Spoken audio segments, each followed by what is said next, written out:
12 ways to be a more impeccable warrior. Whether it's a peaceful warrior, a sacred warrior, however you relate to these ideas, this kind of energy is how we can live a more beautiful, respectful, and vibrant life. Let's dive into it. Number 1, exercise as if your life depended on it.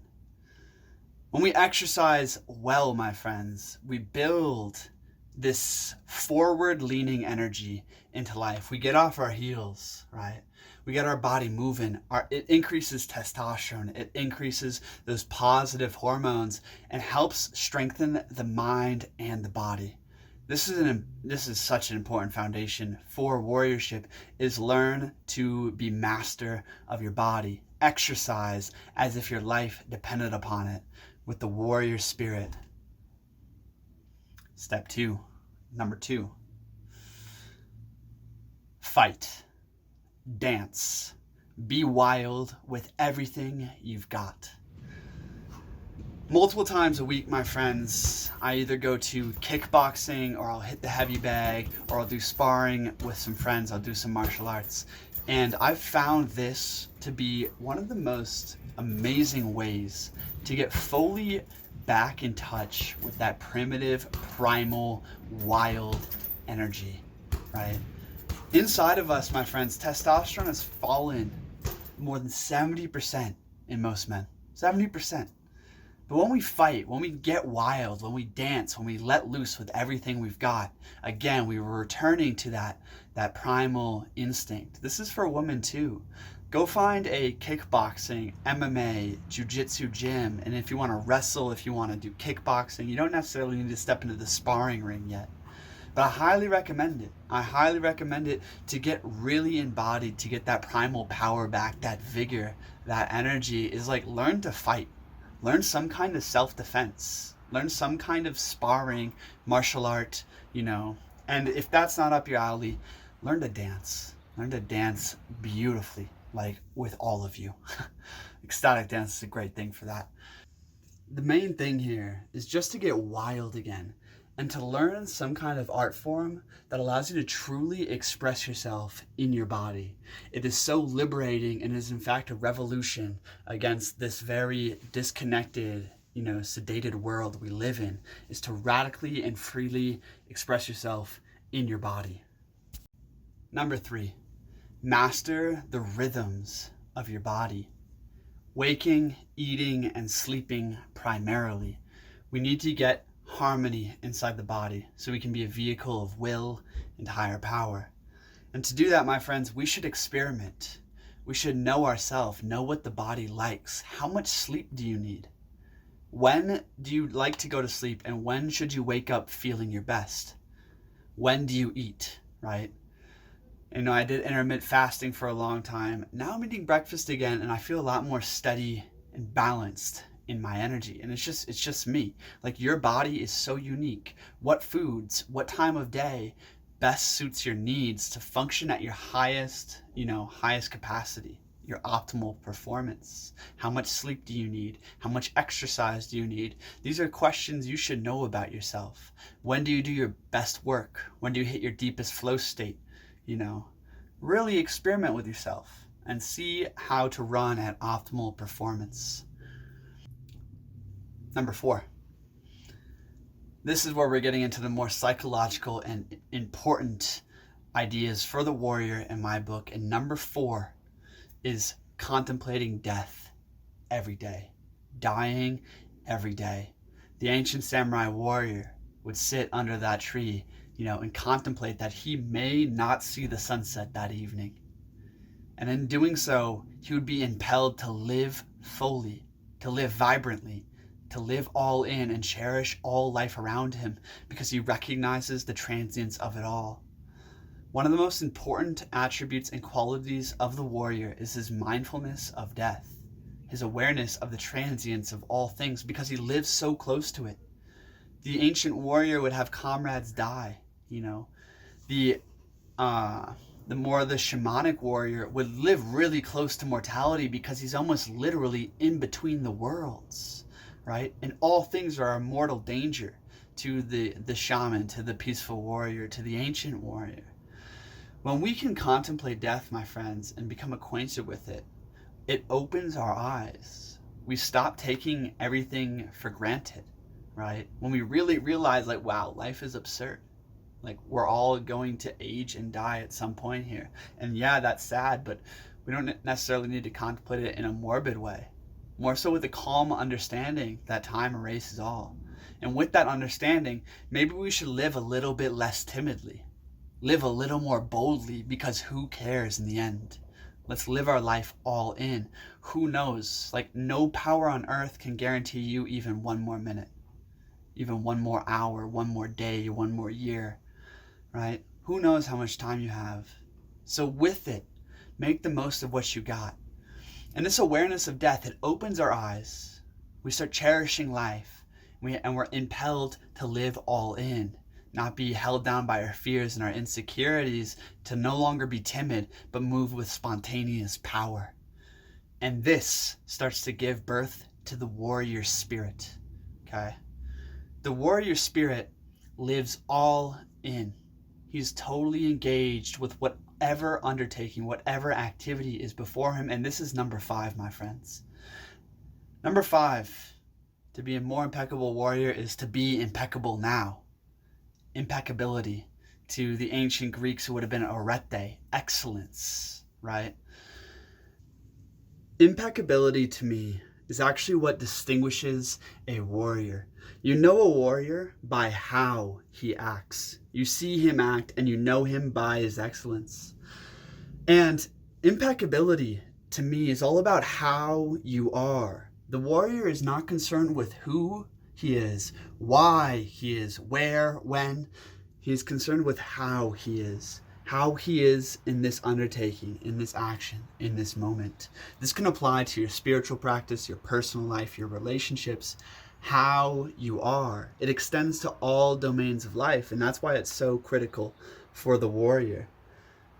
You see, nature's way is the way of excellence. Nature demands excellence of all of her creatures. And the only reason we live far away from this ideal, this virtue in a way, is because we live far away from nature. If we look at, even the house cat stalking the mouse or leaping to try to swat a bird, we see excellence. If we look at the eagle or the hawk diving for the midwinter meal, or that rabbit that's trying to escape that dive, we see excellence. We see excellence demanded in all domains of nature, and to not be excellent means to perish. The warrior starts bringing this idea back. He's no longer sloppy or lazy in his movements, but he seeks to master himself here and now. And this gets into the next idea of impeccability, is that everything is training in a way. How you are at the gym, how you are with your friends, how you are in social settings, in your personal life, in your personal work. How you are, it's always a constant practice, whether you're driving to the grocery store or doing dishes again, or, all the mundane acts of life. This idea can be imbued into it, right? Everything is training. Everything is yoga. Everything is a chance to master yourself. And that brings us to our final piece on excellence that I want to hit on, and that is with your work. You see, for me, my friends, when I move with resolve, when I'm clear on what I want to do and I move with resolve and impeccability, obstacles fall to you. Like things that once would have been insurmountable, you easily leap over, especially with work and creative work where there's resistance in a long work day. Whatever kind, even where there's fear, where there's insecurity, where there's doubt, if we can move into it with resolve and impeccability, that warrior spirit, do or die mentality, barriers fall. Get clear on what you are doing now or what you intend to do. And when it's time to move, go forth as a flame, and mountains shall fall to you, my friends. Impeccability, arete, the warrior spirit, is probably the crowning virtue, the crowning quality of the warrior, and it comes from an awareness of death. So if you ever, have low energy, I struggle with exhaustion all the time. right? You got low energy, not sure if you should do something or you shouldn't do something. Contemplate death. And if you decide to do something, do it with all of you. Go all in, and you'll be amazed by how much more energy, audacity, resources you have inside of you. So number 5 was always do your best, be impeccable. Number 6 is to get uncomfortable. Do something hard, challenging every day. You know, for me, it looks like cold showers, a good workout, and oftentimes like pushing through resistance to write, to make a video, to do something that my lower self doesn't necessarily want to do, but my higher does. Maybe for you, it's approaching a stranger every day at a coffee shop or something, approaching a woman. Maybe it's, getting into that cold water or having an uncomfortable conversation with a friend or a lover. All of that stuff leads to deeper meaning, fulfillment, and happiness in life, and only the warrior can do it. Get uncomfortable every day. Number 7, eliminate distractions, eliminate toxic people, and get clear. Every day, we should get clear. I like to do it in the evening times. I get clear on, my spiritual, my personal, my relationships, all different aspects of life. The warrior should live in a very clear and harmonious way. So what is your worthy aim? What is your chief mission right now in this season of life? Is it your relationship? Is it starting your podcast, your business? Is it your health? Is it your finances? Like, get clear on your mission. Know where your enemy, where your battle lies each day. You should be clear on your purpose.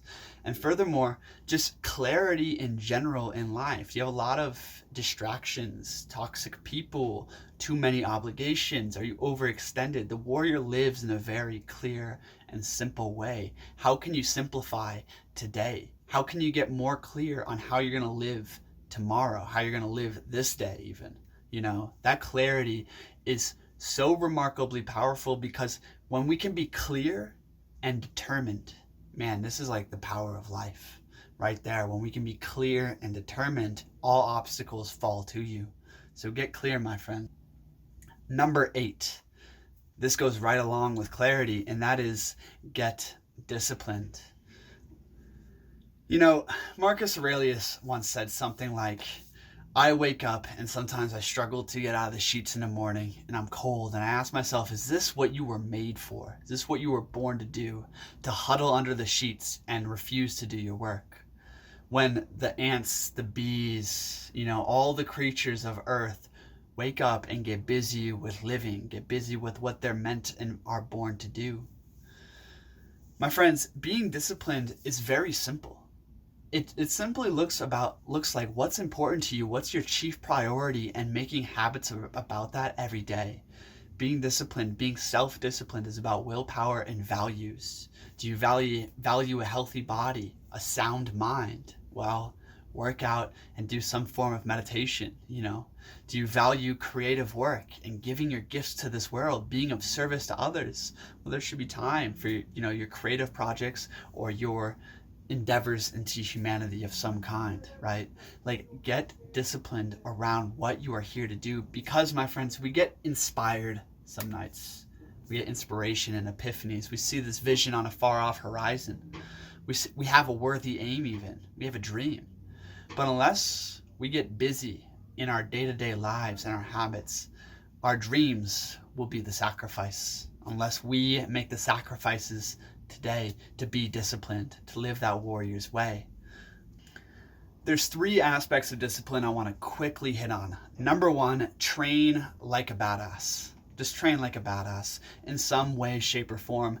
Number 2 is discipline your own mind. Do you like to have a lot of assumptions and fears or anxieties and frustrations? When we're reactive, can we take some deep breaths and calm our inner state and reconfigure our internal, mechanism? Can we cease in looping in loops of fear or anxiety or assumptions or insecurities? Can we discipline our own self, at least at one point every day? And number 3, can you be disciplined on what you are here to do? Some kind of creative work, some kind of service into humanity, some type of great undertaking you are going into. Number 9, these next 3 are a little bit more psychological and spiritual in nature. Number 9 is claim your peace. Be content now. I have a whole video on this, but every day, carve out a time. It's kind of like that discipline thing. Carve out a time to just be content, to be with, your spiritual practice, your deeper, more sacred self in nature or in your, whatever you do. Claim your peace every day, because peace is a fleeting thing and it needs to become a practice. Which leads us to our next, number 10. Make no assumptions. This is really important on the warrior's way, because he must be ready for anything, expecting nothing, and completely all in. Make no assumptions, my friends. The thing is, when we start making assumptions, 99% of the time, we are dead wrong. And we're so wrong that it steals our peace. We blow things out of proportion based off these extrapolations because we have fear and uncertainty and insecurity about the future. And it just ruins our energy and puts us into these loops that are disease festering uneasiness, basically. Right? Think about it. Last time, you had turmoil in a relationship, with finances, some kind of crisis in your life. Yes, there's always going to be crises or calamities of some kind, but can we learn to sit with that energy directly and not let the mind blow it out of proportion? Seneca, the ancient Stoic philosopher, once said, "There are more things likely to frighten us than there are to crush us. We suffer more in imagination than we ever will in reality." We suffer more in imagination than we ever will in reality because we make assumptions whenever there's something that threatens our security, that threatens our attachment, that just might rock our boat. Make no assumptions. Guard the gates of your mind. Cut assumptions off before they start, and you're going to live a lot more peacefully, with a lot more wa, as the samurai would call it, or oneness and harmony with all of creation, so you can be a better warrior, so you can live more beautifully. Number 11, suffer heroically. Now this is a deeply spiritual practice. Nietzsche once said, Friedrich Nietzsche, the great philosopher of the 19th century, I believe, that the discipline of great suffering has created or given birth to all elevations of man and mankind. Great suffering has given birth to all greatness, right? The discipline of it. My friends, suffering is inevitable in this life. We age, shit happens, calamity strikes, people die. There's suffering here, If you look back at your life and you take the rosy glasses of remembrance off, you'll see an endless stream of turmoil of some kind, whether it's physical pain, emotional pain, anxiety, depression, loss, fear, frustration, some kind of hunger or longing or loneliness. My friends, there is suffering here. And some of it is super unpleasant, and I've had my fair share of that. And the thing is, my friends, is when we're in the midst of it, it's hard to do, but can you remind yourself of your warrior's way? And can you remind yourself to suffer heroically and to see the suffering as important?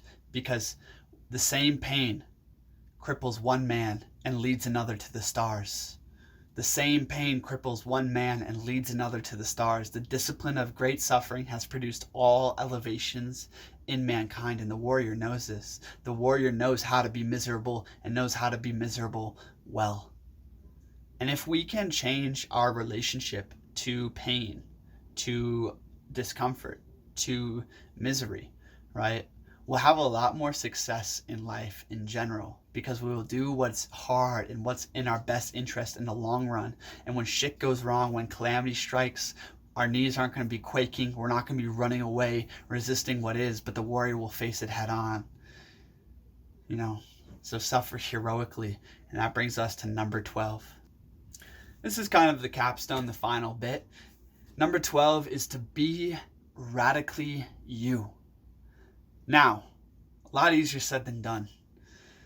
But essentially, my friends, the more fear we can face, that we can hunt down in the crooks and crannies of our mind and life, the more original and free we become.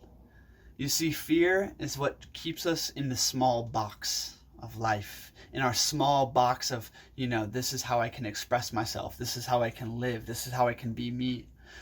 But the more fears and insecurities we can face, the more original we become, the more we can vibrate and resonate at the true tune of the soul.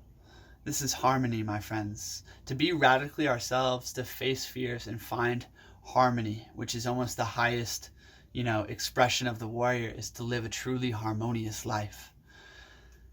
So be radically you. Make it a practice to be bold, to approach people, to dance as if no one is watching, to sing at the top of your lungs, to train so hard, to just share and express yourself, to create. How can you be a little bit more dangerous today?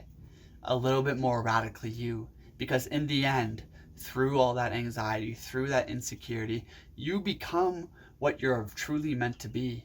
You are creating the avenues, the medium of expression for the truth of your nature. So that's number 12, and those are the 12 ways to be a more impeccable warrior. This is Reality Files. I'm Kristian. Hope you enjoyed this video. Please like it and share it with someone you think it will impact. And if you guys want to talk to me for free discovery calls, link in the description for that. I'm gonna leave you guys with the hidden 13th key to being a more impeccable warrior. As all things, there's also that hidden 13, and for us today, that is to read inspiring books. Some of the most ancient and amazing, insightful books of wisdom out there would be Letters from a Stoic by Seneca, would be the Yoga Sutras by Patanjali, would be Thus Spoke Zarathustra by Friedrich Nietzsche. These kind of books I've taken a lot from over the years. A lot from, and integrated, into the way to live better. We're all seeking, how can we thrive through the battle of life? How can we thrive in life in general? How can we live our best life? And a lot of it is learning to, be a more impeccable warrior. And these books are very inspiring on that note. There's a couple others I'll mention here. The Way of the Peaceful Warrior, the entire Carlos Castaneda series, as well as even Man's Search for Meaning I've gotten a lot out of. Meditations by Marcus Aurelius, and drop your favorite books on warriorship in the description below. Another author is Steven Pressfield, The Gates of Fire, Tides of War, The Warrior's Ethos. Steven Pressfield's an amazing writer for warriors out there. Thanks for watching. Thanks for being here. Get at it today, my friends. Peace.